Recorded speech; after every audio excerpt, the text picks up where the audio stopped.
Aleluia. Eu me encontro muito feliz essa noite por ter tido a oportunidade de ter adentrado por essas portas. Eu costumo dizer que muitos poderiam estar aqui conosco, mas nesta mesma hora, alguns se encontram em lentidão, outros atrás das grades. Mas vira para o irmão que dá teu lado e fala para ele: nessa noite, tu és um bem-aventurado, porque tu adentrou pela porta da casa do Senhor. Senta um pouquinho, irmão, senta um pouquinho. Agora vamos fazer aquilo que Deus mandou aqui nessa noite. Louvado seja o nome do Senhor. Eu quero chamar o Senhor aqui na frente. Dá a criança para ela aí, meu filho. Dá a criança para ela. Aleluia. Quando foi o primeiro dia da campanha, pastor? Quinta, né? Quinta-feira. Vem cá, meu filho. Coisa linda, ó. Esse moço, ele chegou aqui andando de moleta, né? E há quanto tempo o senhor andava de moleta, moço? Há quanto tempo o senhor andava de moleta? 2 anos e 4 meses. Por que o senhor estava andando de moleta? Um acidente de moto. E quando o senhor esteve aqui na sexta-feira, na quinta-feira, o que aconteceu? Deus operou.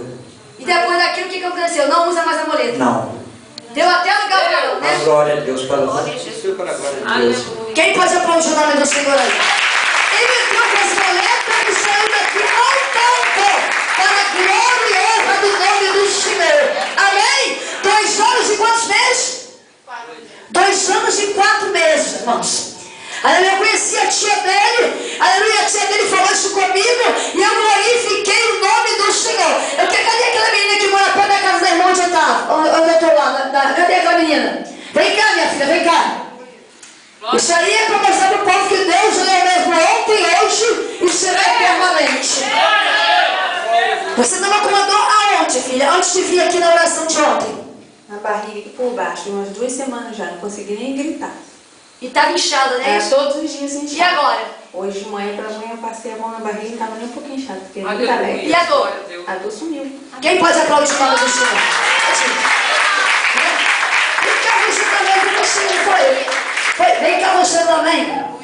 O que você tinha que foi colocado para fora hoje? O que você tinha?